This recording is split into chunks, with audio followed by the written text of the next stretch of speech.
So ayun, kailangan nating lagyan ng tanda ang ating mga alaga, kagaya ng manok or ng ating pato.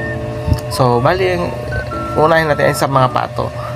Sa mga pato ay pwede natin silang lagyan ng biyak or singsing, o di kaya naman kung basta kung yung anong gusto mong palatandaan sa iyong mga alaga.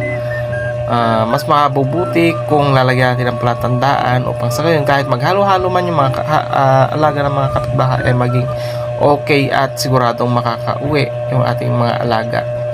Lalo na kung hindi naman sa atin, pwede nating pabayaang makauwi sa kanilang mga amo, kasi alam naman natin na ang mga alaga natin ay hinahanap ng mga amo nila kapag ito'y nawawala. So ayun. So based on my experience sa aking ginagawa sa aking mga alaga, ay nilalagyan ko sila ng biyak sa paa, or yung iba naman ay binubutasan ko lamang ng pabilog yung kanilang mga paa, or yung iba naman ay nilalagyan ko ng pangkulay ng buhok talaga sa iba't ibang parte ng katawan. Kaya ayun, mas alam ko kung alaga ko o hindi. Minsan may putol sa buntot, minsan may butas sa paa, minsan may biyak sa paa.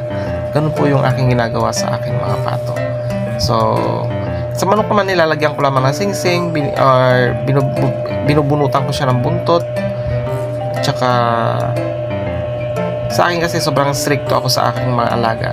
Ayaw ko silang nagpapagala-gala kung saan-saan, kaya mas minabuti kong bakuran ng net yung aking bakuran, kaya hindi sila nakakalabas. At saka kung may mga pasaway man, ay pinuputulan ko ng pakpak, kaya nandito lang sila sa aming bakuran sa loob ng bahay, at siguradong di sila nakakalabas. So ayun, isang simpleng paalala lamang po, disclaimer lang ang aking naituro, at ang aking nasasabi ay based on my experience lamang po. Hindi po tayo eksperto, pero iniiwasan nating magkamali sa ating mga alaga at kapitbahay. Maraming salamat!